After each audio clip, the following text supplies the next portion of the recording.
Nos quedamos ahí en esta parte de primera Timoteo, capítulo 4, versículos 13 al 16. Es la última parte que vimos acerca de cómo debemos de estar ocupados. El predicador debe estar ocupado en la lectura, en la exhortación y en la enseñanza. Eso ya lo estuvimos viendo la semana pasada. Se le pedía a Timoteo que no descuidara ese don que había en él, dado que él tenía un don referente a esta cuestión de la predicación, y que lo utilizara, ¿verdad? De buena manera, constantemente, que se ocupara en estas cosas, que permaneciera en ellas, y que su aprovechamiento pueda ser manifiesto a todos, ¿verdad? Y no nada más a él. No es una cuestión de nada más trabajar en él y que él sepa lo que él está haciendo, sino que lo que él hace como predicador, lo que todo predicador hace, debe ser manifiesto a todos, que les está aprovechando, que les está siendo útil a los demás, ¿verdad? Esto debe ser de esta manera en el evangelista. Su trabajo debe ser para aprovechamiento de los demás y no nada más para él. Ten cuidado de ti mismo. La doctrina fue lo último que mencionamos, y es algo en lo que el predicador debe estar concentrado. Tener cuidado de sí mismo y de la doctrina. Entonces, el predicador, como podemos ver aquí, tiene que tener principalmente un cuidado de sí mismo, de su persona. Lo que está haciendo ya lo vimos anteriormente. Y vamos a ver entonces, así rápidamente, para terminar este capítulo 4, lo que esta palabra significa, ¿verdad? Cuando dice ten cuidado, esta palabra griega, de acuerdo a los léxicos, significa prestar atención, es lo mismo, prestar atención, estar atento a algo, prestarle atención cuidadosamente, observar, darle atención o notar algo. ¿Sí? Es como lo definen los distintos léxicos esta sola palabra, ¿verdad? Espejo, que claro, en el español ya se pone como tener cuidado. Entonces, esto es lo que debía hacer Timoteo consigo mismo. Tener cuidado, observarse, estar atento, notar las cosas de él. Y hay dos textos que nos ayudan mucho a identificar de qué tipo de observación se trata. Lucas capítulo 14, versículo 7, es uno de ellos. Hermana Pina, ¿lo alcanza a leer por favor? Dice, observando cómo escogían los primeros asientos a la mesa, refirió a los convidados una parábola diciéndoles. ¿Sí?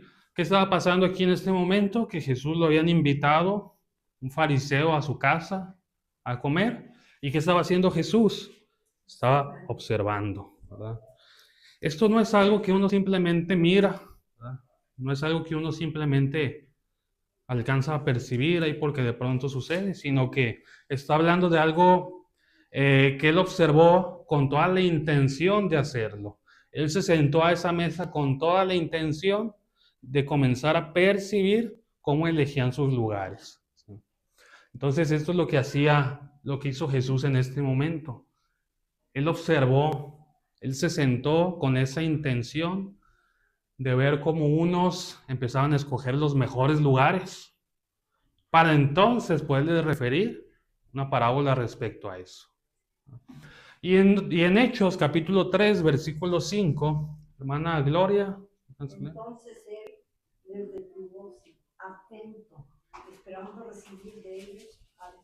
Sí, está hablando de ahí un hombre cojo, si no mal me acuerdo, que se acercó Pedro con él, se acercó Juan, me parece también, y este hombre que estaba cojo, que estaba ahí en esa puerta, creo que decía que era la Hermosa, así la conocían, esta puerta, lo ponían ahí para recibir de las personas, ¿verdad? Algún dinero o alguna cosa.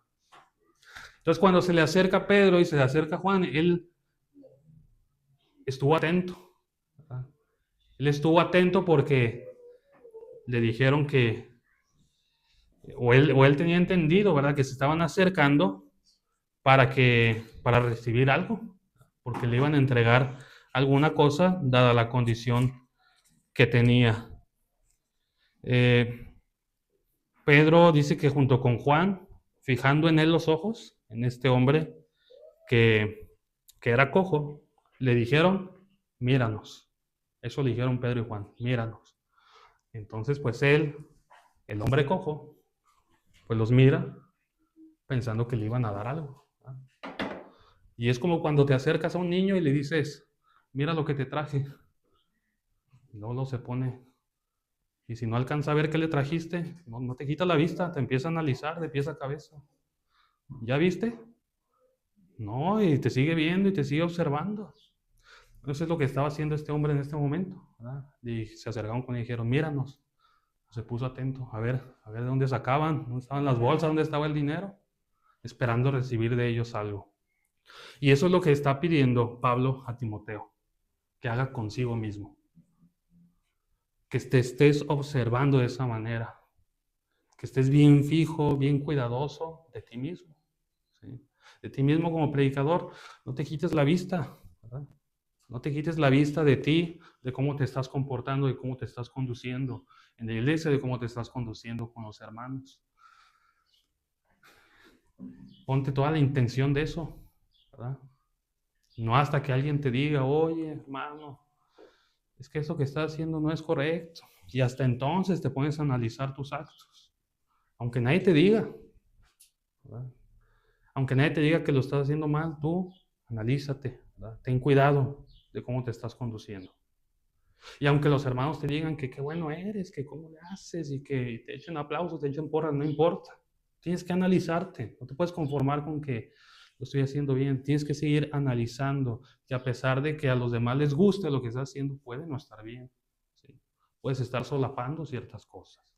Entonces eso es lo que tenía que estar haciendo Timoteo, primeramente consigo mismo y después con la doctrina también, ¿sí?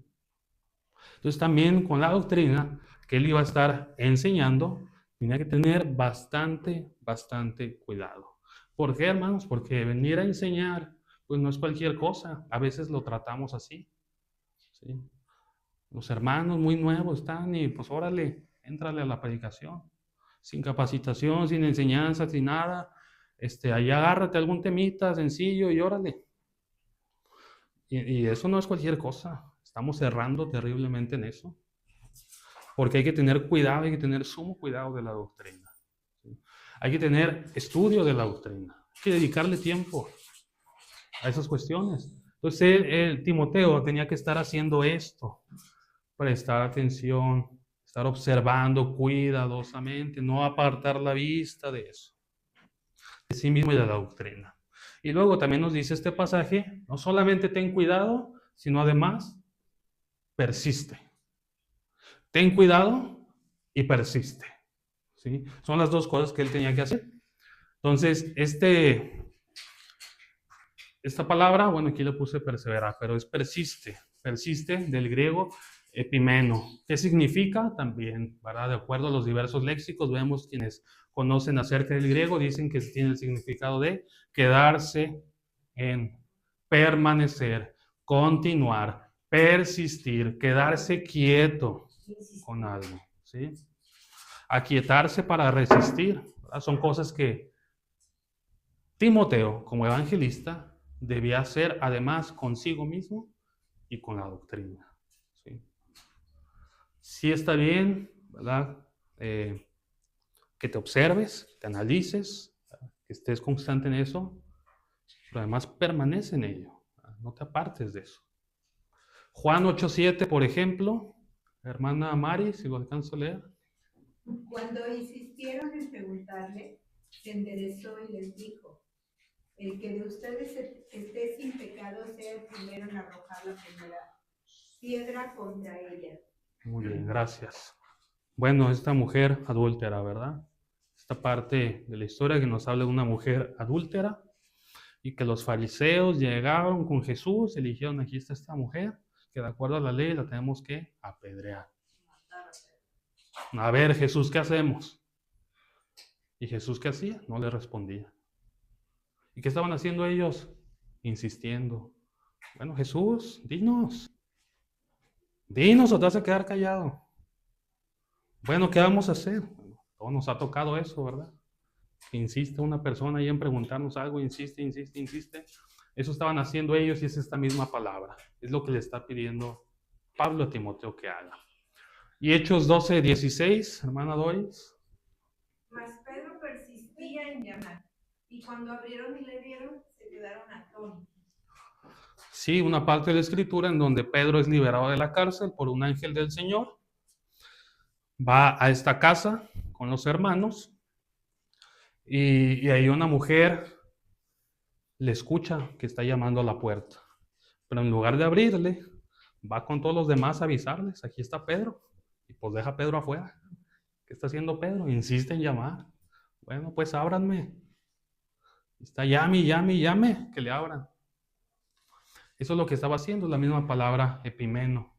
Insistía en llamar hasta que le abrieron y le vieron. Esto nos refiere a lo que el predicador, el evangelista, debe ser consigo mismo y con la doctrina. Observarse cuidadosamente, atentamente, pero además hacerlo insistentemente. Insistir en eso. Insistir en sí mismo, en tener cuidado de sí mismo e insistir en la doctrina. ¿Sí? En ambas cosas. Bueno, muchos no quieren, ¿verdad? Muchos no quieren hacer esto, muchos no quieren tener cuidado de sí mismos y están más al pendiente de otros. Muchos no cuidan de la doctrina, ¿verdad? Tampoco. O no insisten en ello. Bueno, pero a Timoteo, Pablo decía que si iba a llevar a cabo esta labor, era importante que lo hiciera. ¿Sí? Y todo esto no es simplemente para que Timoteo se distinga de los demás, no tiene que ver con eso. No tiene que ver con que el predicador debe ser distinto, en que los demás podemos estar sin tener cuidado de estas cosas, pero él sí, porque tú eres predicador, tú sí debes de tener cuidado. O los demás no debemos insistir en la doctrina, en cuidarla, pero tú predicador, tú sí, tú tienes mayor responsabilidad, tú sí debes de cuidar de eso. A veces lo vemos de esta manera. Ese comentario lo he escuchado muchas veces. Pero no es así, sino para crear una responsabilidad con la iglesia. ¿En qué? Bueno, pues acabamos de decir, ¿no? Lo leímos la semana pasada. Sé ejemplo. Eso es lo que tiene que ser Timoteo. Ser ejemplo en estas cosas. De manera que eso que él iba a hacer es para crear en la iglesia una responsabilidad de que hagan lo mismo. ¿Sí? De que tomen ese ejemplo. Y de que todos lleguen a lo mismo. Entonces, en estas cosas, Timoteo debía ser ejemplo. ¿Por qué le hiciste Pablo en esto a Timoteo? Bueno, para que Timoteo, siendo joven, no diga, pues sí le entró al trabajo, pero pues yo soy aquí el más joven. Entonces, pues los demás que hagan, ¿verdad? Yo estoy para aprender también de los demás. Entonces, pues yo voy a ser el que más me voy a equivocar, porque soy el más joven, comprendan eso, que pues yo estoy joven y pues yo me equivoco mucho. Y no tener esa responsabilidad. Pues Pablo decía, no, aunque esté este joven, no importa, usted tiene que poner el ejemplo de los demás. Usted tiene que insistir en eso. Y entonces es algo que el predicador debe insistir, sea el más joven, sea el más grande, ¿verdad? Eso no importa. Debe insistir en que su trabajo se trata de poner el ejemplo de los demás.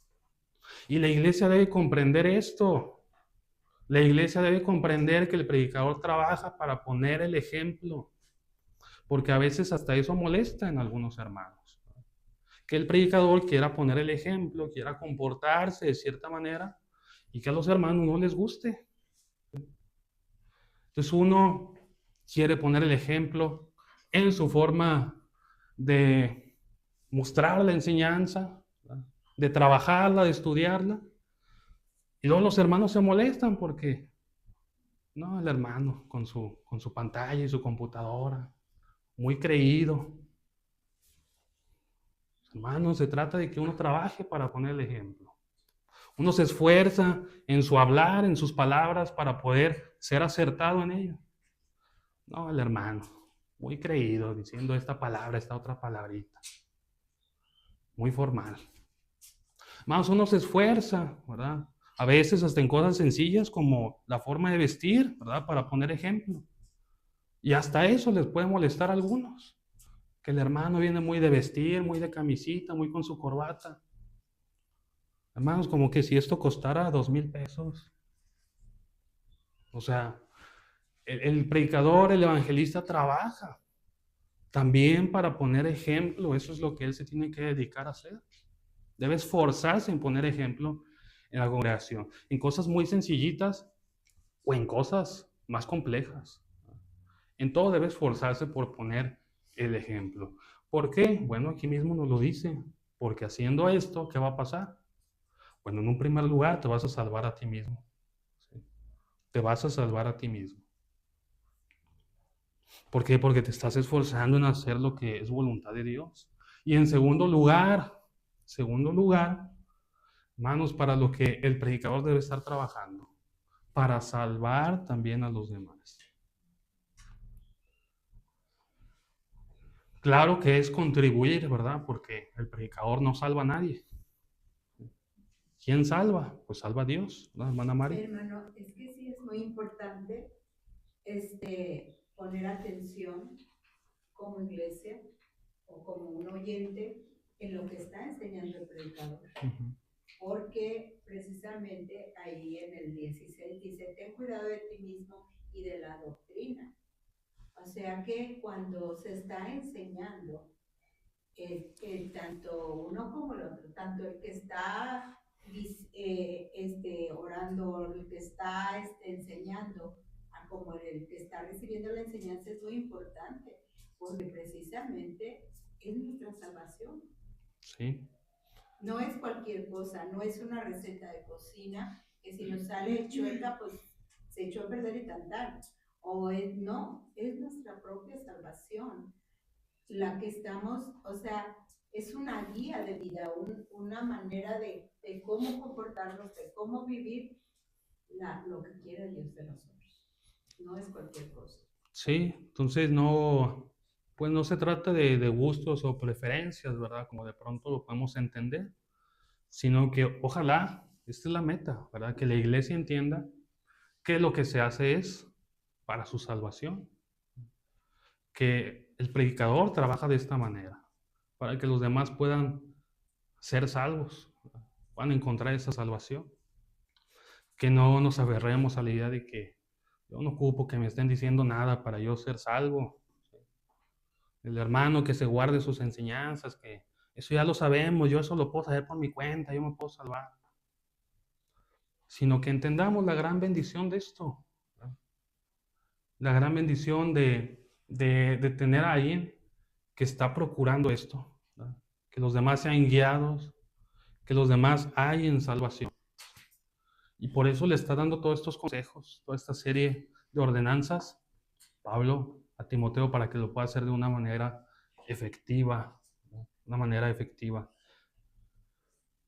Bueno, entonces le está insistiendo en esto, en que tenga cuidado de sí mismo y de la doctrina, ¿no? Todas estas son las cosas que nos habla la Escritura, de qué significado tiene tener cuidado de sí mismo y de la doctrina. Entonces comprendamos esa parte, ¿no? Que el predicador debe estar trabajando de esa manera constante, cada día, ¿sí? No es algo de solamente los domingos. Estar teniendo cuidado de sí mismo y de la doctrina es algo que nos está cada día. Continuamos en el capítulo 5 y nos dicen los versículos 1 y 2. Hermana Rosita, ¿los alcanza a leer? Sí. 1 y 2. No reprendas al ocioso. Al anciano. Al anciano, sino exhórtale como a padre o los más jóvenes como hermanos, a los más ancianas como a madres, a las jovencitas como hermanas, con toda pureza, ¿no? Hasta ahí está bien, hermana. Gracias. Entonces le dice también, continuando, con algo que tiene que ver con corregir la conducta de los demás, Le dice, no reprendas, exhorta. ¿Sí? No reprendas, exhorta. Algo que también puedo ver que muchos varones no entienden. No reprender, sino exhortar, no solamente varones, sino hermanas también, que se dedican a hacer esto. No exhortan, más bien reprenden. ¿Qué es esta palabra que se utiliza aquí, reprender? La palabra griega significa castigar, reprender, golpear, azotar, regañar. Y la palabra que le dice que sí debe hacer Timoteo es exhortar. ¿Cómo es esto? Bueno, llamar cerca, invitar, implorar, instar, rogar, suplicar, animar. Esto es una manera general, ¿verdad?, de comportarnos con los hermanos. Yo sé que de pronto me pueden de sacar que hay otros versículos que dicen que así, que así. Sin embargo, ese no debe ser nuestro comportamiento en general, ¿verdad?, ante situaciones que son difíciles dentro de la iglesia. Que muchas veces eso es lo que tenemos que hacer, exhortar. ¿Cuál es la diferencia entre reprender y exhortar? ¿Sí? ¿Cuál es la diferencia entre esto y esto? Díganme, a ver, alguien que me quiera decir. Hermana Doris. Hermano, se me vino a la mente cuando en la primera vez Moisés le habla a la roca y en la segunda vez la azota, la golpea y Dios pues le castigó por eso, porque él le dijo que nunca le dijo que la golpeara. Entonces me vino a la mente ese ejemplo porque dije, ¿cómo de veras a veces pensando que estamos haciendo lo que debemos de hacer, estamos haciendo otra cosa? No respondí tu pregunta, perdón. No respondió. Sí, digo, está ese ejemplo, pero ¿cómo entonces nos damos cuenta de que no estamos haciendo una sino la otra? Tal vez en el tono de hablar también. En el tono de hablar, bueno. Se me ocurre eso. Ana Mari.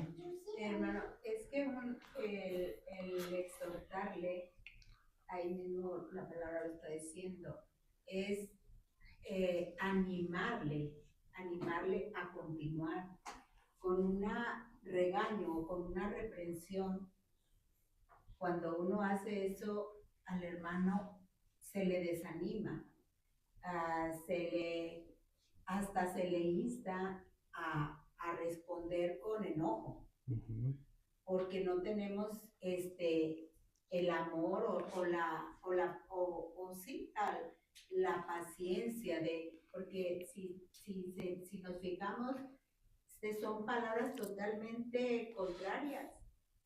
El exhortar es implorar, instar, rogar, suplicar y animar.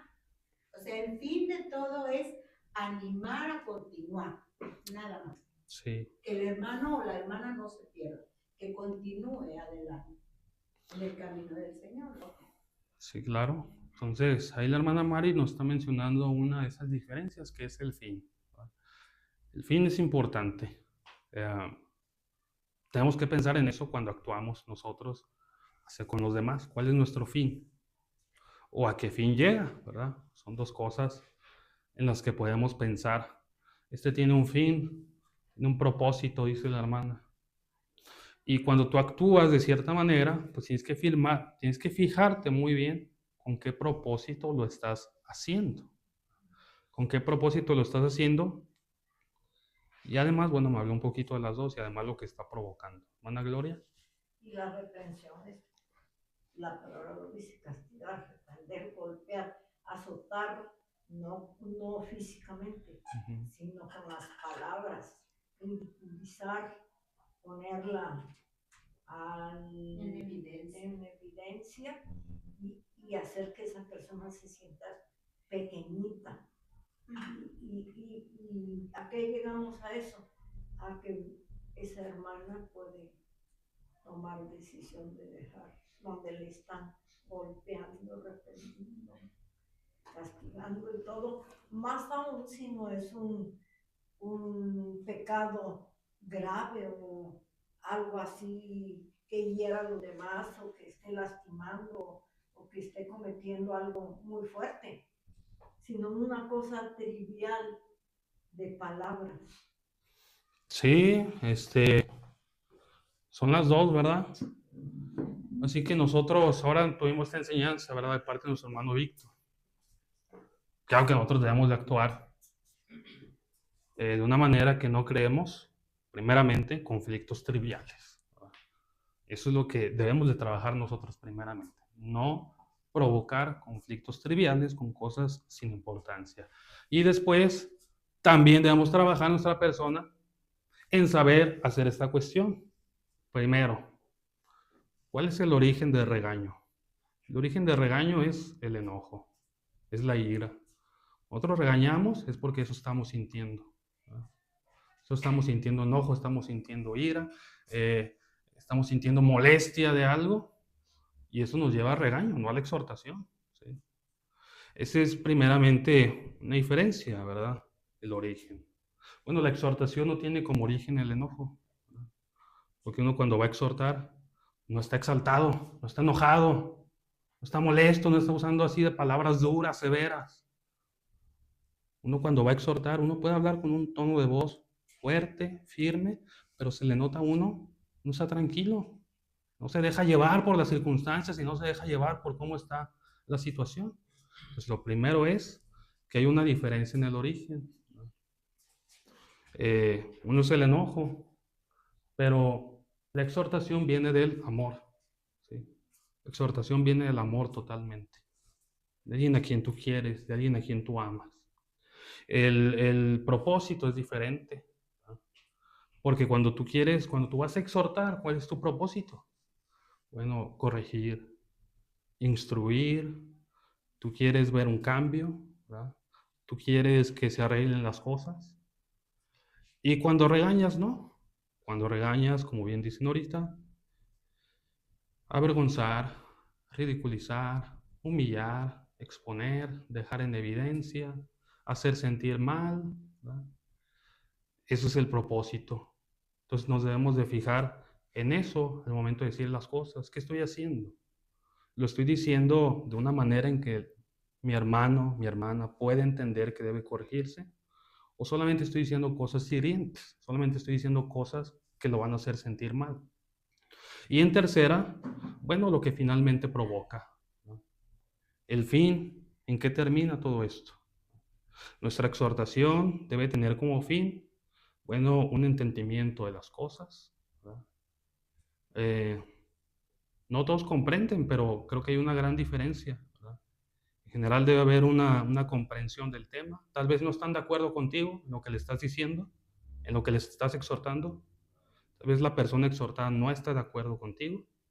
Sin embargo, entiende lo que le estás diciendo, está comprendiendo, ¿verdad? Y lo ideal es que exista una corrección, una modificación de su conducta. Pero en el regaño, pues no hay eso. Más bien hay miedo, ¿verdad? Lo que generamos es miedo a nosotros decir ciertas cosas, actuar de cierta manera. Eso es lo que busca el regaño, atemorizar, ¿verdad? Finalmente eso es en lo que termina uno. Entonces por eso Pablo le está dejando bien claro, tú Timoteo, que vas a llevar a cabo esta labor, no llegues con tu actitud de regañar, no vas a eso. No vas a ponerte a regañar, a ser severo, a ser duro, a no escuchar, a humillar a los que estén haciendo las cosas mal, a exponerlos, a avergonzarlos.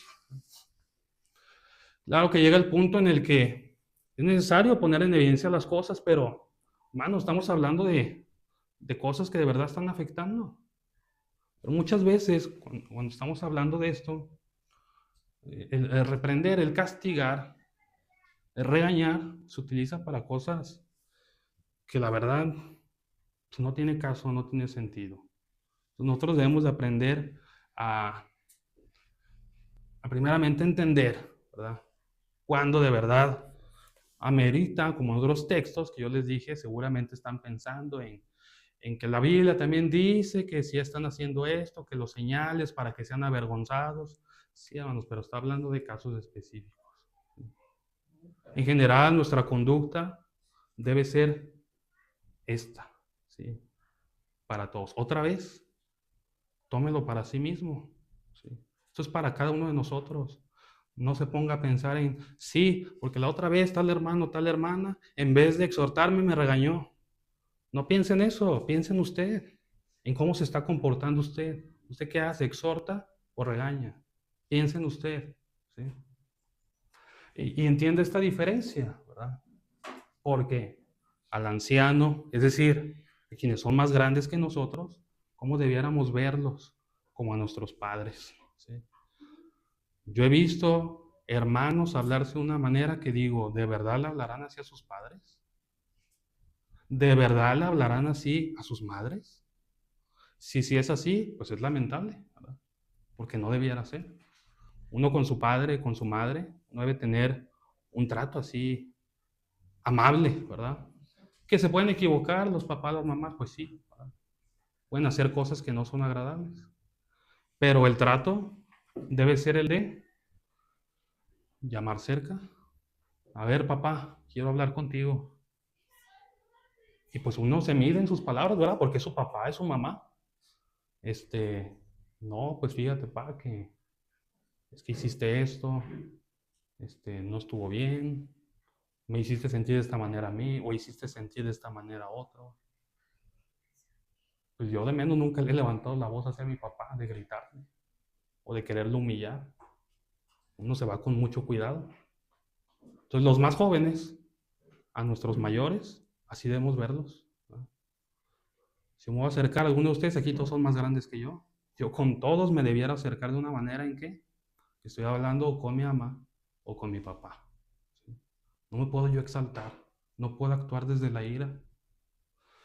Y si aquí en la congregación hay personas más jóvenes que ustedes, véanlos como hijos, o dice ahí también como hermanos, ¿verdad? Como nuestros hermanitos más pequeños, nuestras hermanitas más pequeñas, que a veces ahí sí, ¿verdad? Con hermanos ahora sí, que hay otro tipo de trato a veces, pero como sea, nos está instando a que lo hagamos en amor, en pureza, ¿sí? Ojalá que también todos sepamos hablarnos bien con nuestros hermanos en la carne, ¿verdad? Sin insultos, sin gritarnos, sin golpearnos, sin querer avergonzarnos, sin querer humillarnos, sino que es mi hermano. Sí está haciendo mal, pero es mi hermano. No le puedo hablar de esa manera. Lo quiero cuidar porque es mi hermanito, es mi hermanita, ¿verdad?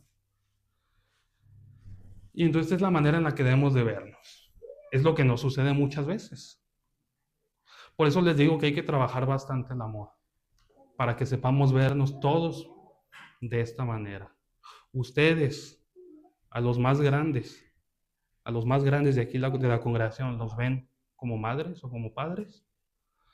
Si decimos que no, estamos yendo por el camino incorrecto. A los más jóvenes, ¿cómo los ven? ¿Como hermanitos, como hermanitas? Pues la verdad, solamente algunos y a otros no. Si no sabe verlos de esa manera, también está tomando un camino incorrecto, ¿sí? No es la manera en que Dios quiere que nos veamos, como un desconocido, como una persona que no tenemos por qué estar aguantando, como una persona que ya nos desquició, que ya nos sacó de nuestras casillas, que ya no lo queremos ver, que me molesta verlo. Esto no es correcto, no es a lo que nos llamó. Y, por supuesto, el predicador, el evangelista, ¿qué tiene que hacer en esto? Ejemplo. ¿Cómo va a poder uno enseñar esto cuando uno trata de diferente manera a algunos? A unos sí les habla bonito y con otros muy feo, porque usted, hermano, no lo aguanto. Usted, hermana, ya me tiene harto. Yo prefiero con usted no hablar. El predicador, el evangelista, no puede comportarse de esta manera. Tiene que ser ejemplo en ello, en que con todos y cada uno, no importando si son más grandes, si tienen cierto carácter, si tienen cierta personalidad, con todos sabe tratar, con todos sabe acercarse. Y eso para crear en la iglesia una obligación de que se comporten de la misma manera, que vean que sí es posible. Bueno, capítulo 5, versículos del 3 hasta el 8. no le veo sentido que nos metamos mucho de lleno, dado que está hablando acerca de un caso específico que estaba sucediendo con las viudas. Eso ya sería tema para cuando hablemos específicamente de esto, si es que algún día se habla. Pero ahorita no le veo sentido a mencionar nada respecto a esto, más que esta frase. Manda también estas cosas para que los que se ven envueltos en estas situaciones y en muchas otras sean ¿qué? Irreprensibles. Volvemos a lo mismo de hace rato. Es para salvación de otros. ¿Qué queremos? Bueno, hermanos, si sienten que yo les estoy hablando muy directamente de ciertas cosas, que les digo que ciertos comportamientos no son correctos dentro de la iglesia, ¿cuál es el fin? Bueno, que usted, hermana, no tenga nadie quien le pueda acusar de nada. Que ese comportamiento que es desagradable a Dios, lo quite para que no sea disciplinada. Que eso que está haciendo que no está bien, lo quite para que Dios le pueda recibir, para que Dios pueda escuchar sus oraciones. Para que si el día de hoy es su último día aquí en esta tierra, usted pueda encontrar vida eterna. Ese es el fin. Para que sean irreprensibles. Entonces fíjense para qué también trabaja el predicador. ¿Cómo nos va a molestar las enseñanzas que Él nos trae? Las advertencias que nos hace, cosas que dice que no hagamos, que dejemos de lado, que nos apartemos de ella. ¿Cómo nos va a estar molestando esa cuestión? ¿Cómo vamos a estar diciendo, este hermano ya salió con que tampoco hagamos esto, con que no hagamos el otro? Ahora él se siente que nos puede estar diciendo que sí, que no. Hermanos, pues sí es para que seamos encontrados irreprensibles, que no se nos pueda acusar de nada. Si no estamos entendiendo las cosas de esa manera, pues eso es triste. Eso es triste, eso es lamentable. Y bueno, aquí, esta parte de honrar, como van a poder ver en todos estos versículos, honrar no significa respetar en este contexto. Honrar significa sostener económicamente. Eso es de lo que está hablando este pasaje, acerca de honrar, de sostenerlas, ¿sí? Porque esta palabra eso significa, ¿verdad? Dar valor, dar precio. Entonces aquí se está refiriendo acerca de todo esto, de quién debía sostenerlo. Y a Timoteo le está diciendo que las verdaderas viudas promueve que se les sostenga, que se les dé un sostenimiento dentro de la iglesia. Es todo lo que vemos, ¿verdad? Como les digo, no le veo caso a comentarlo, dado que está hablando de un caso muy específico, pero se está refiriendo a eso, a sostener a las viudas como iglesia. Pero por eso mismo, cuando menciona el versículo 17, los ancianos que gobiernan bien sean tenidos por dignos de doble honor, vuelve a utilizar esta misma palabra. Y está hablando entonces de sostenimiento económico. ¿Cómo sabemos? Pues lo que sigue diciendo el texto, ¿sí? Lo que sigue diciendo aquí. Mayormente hay que tener por doble honor a los que predican y enseñan, pues va a explicar por qué hay que tenerlos por doble honor, o cómo es esa forma de tenerlos por doble honor. Pues la Escritura dice, no pondrás bozal al buey que trilla, y además dice, otra segunda cosa, digno es el obrero de su salario. ¿Qué significan estas dos frases? Pues que hay que sostenerlos. Está hablando de sostenimiento económico, está hablando de un salario, ¿sí? Entonces, cuando está refiriéndose a que sean tenidos por doble honor, o mejor dicho, en otras traducciones, mucho honor, o honor adicional, pues entonces piensen que a sus ancianos hay que sostenerlos. Piensen en eso. Al igual que en el versículo 3, hablando de las viudas, dar honor hace referencia a sostenimiento económico. Aquí el versículo 18 deja en claro que es lo mismo para los ancianos. Los ancianos hay que darles este honor, pues, porque los obreros son dignos de su salario. A los ancianos que gobiernan bien hay que sostenerlos económicamente, porque ellos son dignos de que se les provea de ese salario. Y es algo que ya había dejado en claro en cuanto a los que trabajan para el Evangelio. Ya Pablo ya lo había dejado en claro en otra carta, que eran dignos de recibir un salario. Timoteo entonces debía procurar e instar esto. que los que trabajan para las cosas de Dios, dedicando su tiempo, que reciban esto mismo. Porque muchas iglesias desde entonces y hasta el día de hoy siguen sin querer hacerlo. Y esto es importante en ese sentido. Primero a los Corintios capítulo 9, ya para terminar. Ven bien qué dice el apóstol Pablo. Contra los que me acusan, esta es mi defensa. ¿De qué lo estaban acusando? Bueno, de que él quería estar recibiendo sostenimiento, siendo que él era un apóstol y él no tenía por qué estar pidiendo nada de nadie. Él era apóstol. No tenía por qué estar recibiendo dinero de ninguna iglesia. Pero él dice, contra los que me acusan de eso, esta es mi respuesta. ¿Acaso no tenemos derecho de comer y de beber? Porque era apóstol, ¿no tenía derecho a comer? ¿No tenemos derecho de traer con nosotros una hermana como mujer? Como también los otros apóstoles, como también los hermanos del Señor y Cefas. ¿Que el predicador no come? ¿Que el predicador no necesita también una mujer a veces? ¿O solo yo y Bernabé no tenemos derecho de trabajar? ¿Sí? No tenemos derecho de no trabajar, perdón. Porque es lo que exigían, ¿verdad? Que se consigan un trabajo. Consíganse un trabajo, ustedes apóstoles, consíganse un trabajo en vez de estar pidiendo dinero a las iglesias y estar menoscabando, ¿verdad?, sus tesoros.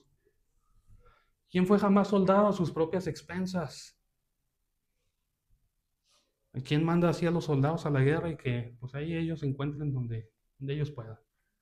¿Quién planta una viña y no come de su fruto? ¿Sí? Pues está prohibido.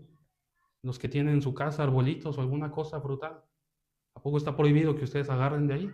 ¿O si es suyo? ¿O quién apacienta el rebaño y no toma de la leche del rebaño? ¿Digo esto solo como hombre? ¿No dice esto también la ley? ¿Sí? ¿No la ley refería, la ley de Moisés, no pondrás bozal al buey que trilla? ¿No es lo que dice la ley? Y entonces dice Pablo, bueno, ¿será que a Dios le importan mucho los bueyes? ¿O por qué lo dice? No, por los que trabajan para el Señor, no por los bueyes. O lo dice enteramente por nosotros. ¿Nosotros quiénes? Bueno, los que trabajamos para el Evangelio. En ese momento eran apóstoles, pero en el principal texto que vimos sobre Efesios, dijimos que ahora quienes trabajan para eso son ancianos y evangelistas. Ya no hay apóstoles. ¿No tienen derecho ellos de eso? Pues por nosotros se escribió, por nosotros los que trabajamos para el Evangelio. Porque con esperanza debe arar el que ara. Y el que trilla, con esperanza de recibir del fruto. El que trabaja para las cosas de Dios debe hacerlo. Es lo ideal. Que tenga esperanza de que la iglesia, que va a aprovechar eso que él da, la iglesia lo va a cuidar. La iglesia va a estar al pendiente de él. ¿Por qué muchos no quieren ser predicadores? ¿O por qué a veces ni siquiera motivamos a algunos a que lo sean? Bueno, porque la iglesia no te va a apoyar. ¿Sí? Porque tú vas a tener que ver cómo le haces. Y muchas iglesias no están dispuestas a hacerlo. ¿Sí? No están dispuestas a sostener predicadores. ¿Sí? Tienen los medios, tienen los recursos. Uno lo puede ver. Y no están dispuestos. Muchos predicadores que yo conozco no los sostienen hermanos aquí en México. Tienen que estar buscando en otro lado. Entonces, ves tú a las iglesias que no les falta, porque si hay que gastar para 5,000 pesos para un proyector, lo compran. 2,000 pesos para un mueble, lo compran. Oye, que tanto para unas sillas, lo compran. Que hay que expandir el terreno, hay que ponerle un segundo piso, hay que construir un cuarto, lo hacen. Gastan en eso. Pero cuando se trata de sostener a un predicador, no, porque luego se nos va a acabar el dinero. No, imagínate cuánto tenemos que gastar en un predicador. No, y luego cuenta, multiplícalo por todo un año. No, es mucho. Luego se nos va a acabar el dinero. ¿Qué vamos a hacer? Le vamos a tener que decir que siempre no al predicador, que ya se nos acabó. No, mejor no hay que comprometernos, mejor así nomás. Eso es lo que constantemente se dice, ¿sí? Y entonces los que trabajan para el Señor lo hacen como, pues, sin esperanza, ¿verdad? Los que se animan, pues, sin esperanza de recibir nada, terminan haciéndolo sin esperanza de recibir del fruto, sin arar de esa tierra. Entonces por eso Pablo le dice, si nosotros sembramos entre ustedes lo espiritual, es gran cosa si cegamos lo material. Si les estamos dando, si estamos trabajando para que tengan lo eterno, lo que a Dios agrada, será mucho si le damos cosas materiales al predicador. Otra vez, es solamente una cuestión de responsabilidad como iglesia, ¿verdad? Que debemos nosotros de considerar. Como decía Pablo, es cierto, el predicador no debe trabajar para estar recibiendo regalos, que le estén dando cosas. Como uno como predicador va a decir, pues yo soy predicador ahí, pero pues que me den de tanto para arriba. Si me quieren dar menos, yo no voy a estar ahí. Pues ese es un predicador que lo está haciendo por dinero. Lo está haciendo para obtener ciertas cosas. Y si me van a dar casa, y si me van a dar esto, si me van a dar un carrito, sí. Si no, no, yo por menos que eso no. Yo no voy a predicar allá. ¿Sí? Si otros participan de este derecho sobre ustedes, si nuestro dinero lo disponemos para otras cosas, para otras personas, que muchas veces no son cristianos, ¿cuánto más los que trabajan para la obra del Señor? ¿Sí? Si sabemos darle dinerito o cositas a quienes no trabajan para las cosas de Dios, que su vida es contraria a las cosas de Dios, pues ¿cómo no lo vamos a hacer por ahí y quiera trabajar por esto? Entonces, lamentablemente, a veces son temas que yo lo he escuchado también de muchos predicadores, pues ellos mismos tienen que tratar. Ya quisieran los predicadores que alguien más hablara de ese tema, pero muchas veces son los mismos predicadores los que tienen que decir, apóyennos, ¿verdad? Apoyen la predicación, apóyennos como evangelistas. Se callen eso, ¿verdad? Porque si no, nadie más habla de esa cuestión. Entonces, sí es una cuestión en la que podemos estar muy mal enseñados y que es terrible, ¿verdad? ¿Qué hizo Pablo?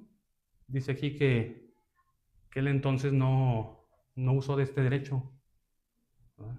Aunque yo como apóstol tenía derecho a recibir de ustedes, a recibir de la iglesia, no lo hice. Pablo tenía su trabajo. No leemos que él armaba tiendas. Pablo armaba tiendas para sostenerse. Y como trabajaba, ya no era apóstol.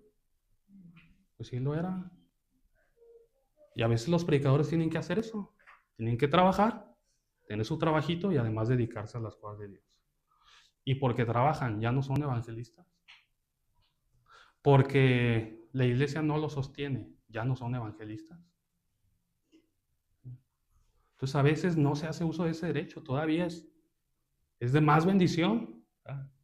Que no quieren hacer uso de ese derecho, quieren tener su trabajo, pero además aportar a la iglesia con ese trabajo.